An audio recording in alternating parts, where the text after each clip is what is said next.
ንስሐ ግቡ ኃጢአታችሁም ይሰረይ ዘንድ እያንዳንዳችሁ በኢየሱስ ክርስቶስ ስም ተጠመቁ። ይሄን መጽሐፍ ቅዱስ እያለ እነሱ ጓገጭ ነው። ኖ ሁሌም ፕሮቴስት ማድረግ ነው። ለመከራከር ሳይሆን ለማወቅ አንብቡ። እናንተ ዝግጅታችሁ ለመከራከር ነው። ያ ደግሞ እኔም ሳረገው የነበረ ነው። ላንብበው ምን ይላል?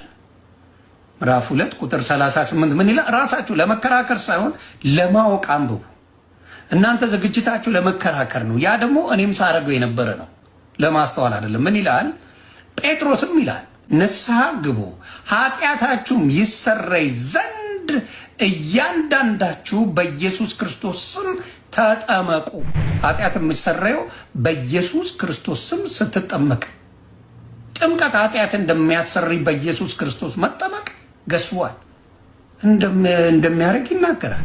የመንፈስ ቅዱስንም ስጦታ ትቀበላላችሁ ይላል። ኃጢአትም ይሰርያል ጥምቀት፣ የመንፈስ ቅዱስ ስጦታም ይሰጣል። ይሄን መጽሐፍ ቅዱስ እያለ እነሱ ጓገጭ ነው። ኖ ሁሌም ፕሮቴስት ማድረግ ነው።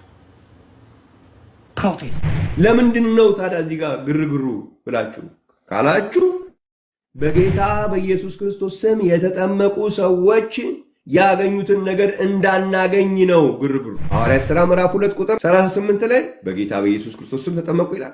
ሐዋርያት ሥራ ምዕራፍ 8 ቁጥር 16 ላይ በጌታ በኢየሱስ ተጠመቁ ይላል። ሐዋርያት ሥራ ምዕራፍ 10 ቁጥር 48 ላይ በጌታ በኢየሱስ ተጠመቁ ይላል። ሐዋርያት ሥራ ምዕራፍ 19 ቁጥር 5 ላይ በጌታ በኢየሱስ ተጠመቁ ይላል። ከየት ይመጣል? አብ ወልድ መንፈስ ቅዱስ የሚባል ጥምቀት የለም፣ አልታዘዘማ። በአብ ወልድ መንፈስ ቅዱስ ስም ነው የታዘዘው እንጂ አብ ወልድ መንፈስ ቅዱስ ብላችሁ አጥምቁ የለም።